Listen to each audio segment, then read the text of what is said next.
ಮಂಗಳೂರು ನಗರ ಹೊರವಲಯದ ಸುರತ್ಕಲ್ ವೃತ್ತಕ್ಕೆ ಸಾವರ್ಕರ್ ಹೆಸರು ಇಡುವಂತಹ ಬದಲು ಜಿಲ್ಲೆಗೆ ಕೊಡುಗೆ ನೀಡಿದ ಮಾಜಿ ಕೇಂದ್ರ ಸಚಿವ ಜನಾರ್ದನ ಪೂಜಾರಿ, ಶ್ರೀನಿವಾಸ ಮಲ್ಯ ಅಥವಾ ಕುದ್ಮಲ್ ರಂಗರಾವ್ ಹೆಸರನ್ನ ಇಡಿ ಎಂದು ಶಾಸಕ ಯುಟಿ ಖಾದರ್ ಸಲಹೆಯನ್ನ ನೀಡಿದ್ದಾರೆ.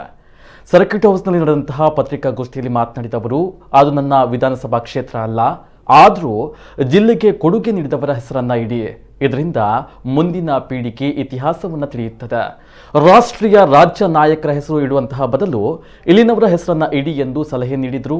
ಇದೇ ವೇಳೆ ಕರ್ನಾಟಕ ರಾಜ್ಯೋತ್ಸವದ ರಾಜ್ಯ ಪ್ರಶಸ್ತಿಯಲ್ಲಿ ಕರಾವಳಿಯ 2 ಕಣ್ಣುಗಳಾದ ಯಕ್ಷಗಾನ ಹಾಗೂ ಭರತನಾಟ್ಯವನ್ನ ಕಡೆಗಣಿಸಿದ್ದಾರೆ. ಸಂಸ್ಕೃತಿ ಪರಂಪರೆ ಎಂದು ಅಧಿಕಾರಕ್ಕೆ ಬಂದವರು ಅದನ್ನ ಮರೆತಿರಬಹುದು, ಆದರೆ ಜಿಲ್ಲೆಯ ಜನತೆ ಮರೆತಿಲ್ಲ. ಕರಾವಳಿಯವರೇ ಕನ್ನಡ ಸಂಸ್ಕೃತಿಯ ಸಚಿವರಾಗಿದ್ದು ನಮ್ಮ ಕಲೆಗೆ ಅನ್ಯಾಯವಾಗಿದೆ ಎಂದು ಆರೋಪಿಸಿದರು. ನಮ್ಮ ಜಿಲ್ಲೆಯಲ್ಲಿ ಸತಾಯುಷಿ ಮೃದಂಗ ವಿದ್ವಾಂಸ ಬಾಬುರಾಯ, ಹಿರಿಯ ವಿಮರ್ಶಕ ಪ್ರಭಾಕರ್ ಜೋಶಿ, ಹಿರಿಯ ಲೇಖಕ ಮಹಮ್ಮದ್ ಕುಳಾಯಿ, ಯಕ್ಷಲೋಕದ ಲೀಲಾವತಿ ಬೈಪಡಿತಾಯ ನಿಮ್ಮ ಕಣ್ಣಿಗೆ ಕಾಣಿಸಲಿಲ್ವೇ ಎಂದು ಪ್ರಶ್ನಿಸಿದರು. ತೈಲ ಬೆಲೆ ಇಳಿಕೆಯ ಬಗ್ಗೆ ಪ್ರತಿಕ್ರಿಯೆ ನೀಡಿದ ಅವರು, ಪೆಟ್ರೋಲ್ ಬೆಲೆ 70 ರೂಪಾಯಿ ತರಲಿಕ್ಕೆ 70 ವರ್ಷ ಬೇಕಾಯಿತು, ಆದರೆ ಅದನ್ನು ಬಿಜೆಪಿ ಕೇವಲ 7 ವರ್ಷದಲ್ಲೇ 113ಕ್ಕೆ ತಂದಿತ್ತು. ಇದೀಗ ಬೆಲೆ ಇಳಿಕೆಯೇ ಬಿಜೆಪಿಯ ಸೋಲು, ಜನರ ಗೆಲುವು ಎಂದರು. ಸಿದ್ದರಾಮಯ್ಯರ ದಲಿತ ಹೇಳಿಕೆ ವಿಚಾರಕ್ಕೆ ಪ್ರತಿಕ್ರಿಯಿಸಿ, ಬಿಜೆಪಿ ಎಲ್ಲವೂ ರಾಜಕೀಯ ಮಾಡ್ತಾ ಇದೆ. ಸಿದ್ದರಾಮಯ್ಯ ವಿರುದ್ಧ ಹೋರಾಟ ಮಾಡುವವರು ಅಂಬೇಡ್ಕರ್ ವಾದಿಗಳಲ್ಲ, ಗೋಡ್ಸೆ ವಾದಿಗಳು. ಸಂವಿಧಾನ ಬದಲಿಸುತ್ತೇವೆ ಎಂದಾಗ ಈಗ ಪ್ರತಿಭಟನೆ ಮಾಡುವವರು ಎಲ್ಲಿದ್ದಾರೆ ಎಂದು ಪ್ರಶ್ನಿಸಿದರು.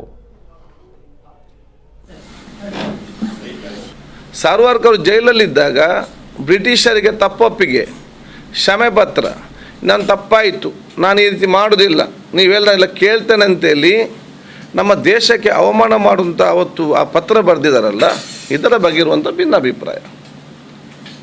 ಈಗ ಬ್ರಿಟಿಷರಿಗೆ ಒಬ್ಬರಿಗೆ ಜೈಲಲ್ಲಿ ಇವರೊಬ್ಬರೇ ಇದ್ದದ, ಭಾಳಷ್ಟು ಜನ ಜೈಲಲ್ಲಿ ಇದ್ದರು. ಎಷ್ಟೋ ಜನ ಜೈಲಲ್ಲೇ ಸತ್ತವರಿದ್ದಾರೆ.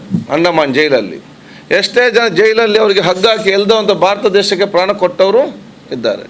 ಎಷ್ಟೇ ಜನರನ್ನು ಮುಂದೆ ಹಸಿ ಗುಂದಾಕಿ ಕೊಂದವರಿದ್ದಾರೆ. ಅವರನ್ನು ಗೌರವಿಸುವಂಥ ನಾವು ಕೆಲಸ ಮಾಡಬೇಕಾ ದೇಶ ಪ್ರೇಮಿಗಳು ಅಂತೇಳಿ. ಅಥವಾ ಜೈಲಲ್ಲಿ ಕೂತು ನನಗೆ ಕಷ್ಟ ಆದಾಗ ನಾನು ಪತ್ರ ಬರೆದು ನನ್ನನ್ನು ಕ್ಷಮಿಸಿ, ನನ್ನಿಂದ ತಪ್ಪಾಯಿತು, ನಾನು ಇನ್ನು ಮುಂದಕ್ಕೆ ಮಾಡೋದಿಲ್ಲ, ನಾನು ನಿಮ್ಮ ಅಡಿಯಾಲಾಗಿ ಇರ್ತಾನಂತೇಳಿ ಬರೆದು ಕೊಟ್ರಲ್ಲ, ಅವ್ರನ್ನ ಗೌರವಿಸ್ಬೇಕಂತ ಪ್ರಶ್ನೆಯಲ್ಲಿ ಇರುವಂಥದ್ದು. ಇದರ ಬಗ್ಗೆ ಚರ್ಚೆ ಆಗಬೇಕಾದದ್ದು. ಇದರ ಬಗ್ಗೆ ನಿಮ್ಮ ಅಭಿಪ್ರಾಯ ಹೇಳಿ ಆಯ್ತು. ಈಗ ನಮ್ಮ ಜಿಲ್ಲೆಯಲ್ಲಿ ಈ ಜಿಲ್ಲೆಗೆ ವಿಶೇಷ ಕೊಟ್ಟಂಥ ಶ್ರೀನಿವಾಸ ಮಲ್ಯರವರು, ಇದರಲ್ಲಿ ಕುದ್ಮಲ್ ರಂಗರಾವ್, ಕಾರ್ನಾಡ್ ಸದಾಶಿವರಾವ್, ಇದರಲ್ಲಿ ಸುರತ್ಕಲ್ ಪದ್ಯ ಅಭಿವೃದ್ಧಿಗೆ ಕೊಟ್ಟಂಥ ಅತ್ಯಂತ ಹಿರಿಯರು. ಈಗ ನಮ್ಮ ಜೊತೆ ಇರುವಂಥ ನಮ್ಮ ಜನಾರ್ದನ ಪೂಜಾರಿ ಅಂತವರು, ಭಾಳಷ್ಟು ಇವತ್ತು ವ್ಯಕ್ತಿತ್ವ ಇದೆ ಅಲ್ಲ ನಮ್ಮ ಯುವ ಪೀಳಿಗೆ ಪರಿಚಯ ಮಾಡಲಿಕ್ಕೆ. ನೀವು ಡೆಲ್ಲಿ ರಾಜ್ಯ ಮಟ್ಟದಲ್ಲಿ ಅದೇ, ಕೇಂದ್ರ ಮಟ್ಟದಲ್ಲಿ ಅದೇ, ಕಡೆಗೆ ಇಲ್ಲಿ ಬರೋ ಸಣ್ಣ ಒಂದು ಸರ್ಕಲಿಗೆ ಕೂಡ. ಇದರಿಂದ ಏನು ನಿಮಗೆ ಈ ಪ್ರಸ್ತಾವನೆ ಮಾಡುವವರ ಉದ್ದೇಶ ಏನು, ಅವರ ಮನಸ್ಥಿತಿ ಏನು, ಇದ್ಯೋದು ಚರ್ಚೆ ಆಗಬೇಕಂತ ವಿಚಾರ. ಸೊ ಅದು ಅವ್ರಿಗೆ ಬಿಟ್ಟಂತ ಇದರ ಬಗ್ಗೆ ನಾನು ಹೇಳಲಿಕ್ಕೆ ಹೋಗೋದು. ಅದು ಇರಲಿ ಅವ್ರಿಗೆ ಅಧಿಕಾರಕ್ಕೆ ಬಂದಿದ್ದಾರೆ, ಅವರಿಗೆಲ್ಲ ಅಧಿಕಾರ ಸಂಸದ ನಮ್ಮ ಈ ಪ್ರಜಾಪ್ರಭುತ್ವದಲ್ಲಿ ಅವರಿಗೆ ಅಧಿಕಾರ ಇದೆ. ಆದರೆ ಭವಿಷ್ಯದ ಆಲೋಚನೆ ಇಟ್ಟುಕೊಂಡು ಜನರಿಗೆ ಪ್ರಯೋಜನ ಆಗುವಂಥದ್ದು ಆ ಕೆಲಸವನ್ನು ಸರ್ಕಾರ ಮತ್ತು ಕಾರ್ಪೊರೇಷನ್ ಆದ್ಯತೆ ಮುಖಾಂತರ ಮಾಡಲಿ.